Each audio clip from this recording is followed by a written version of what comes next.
ating nahimay na talbos ng kamote. Ayan, nagpakulo na ako. Tapos niready ko yung strainer natin. Tapos bago ilagay natin dito sa ziplock.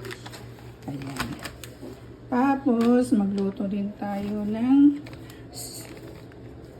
simpleng luto with talbos ng kamote. Then yung ating itatanim guys. Ayan, dami na. Babad ko muna kunti, bukas ko na siya itanim. Ayan. Ating itatanim para marami tayo. Yung talbos, ayan guys. Lagay na natin siya sa mainit na tubig. Ayan, pinakuluan ko na yung tubig. Then, ayan. Kunting kulo lang yan guys. Hindi pwede yung pakuluan natin kasi wala ng lasa. Ayan. Ayan. Tapos, ilagay natin sa ziplock. Ayan. Kasi kapag pinakuluan natin bago natin ilagay sa pressure, still malutong siya. Still sa wow. Ayan. Still sa siya. Ayan. Dami pa. Nugasan ko na 3 beses. Ayan.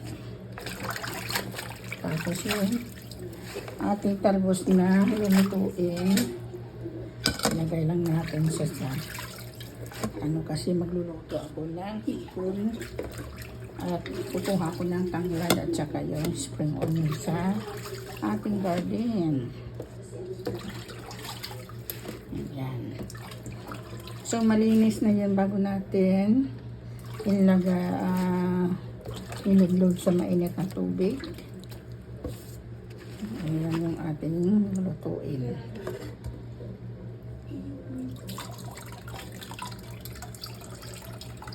Ayan, lagay natin sa ground. Yung ating lulutuin hanggang hapunan na yan.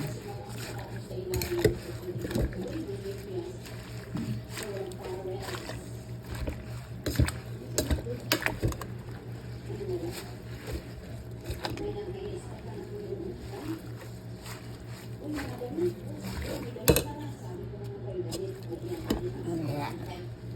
Bago natin ilagay sa ziplock. Dami yan guys. Grabe.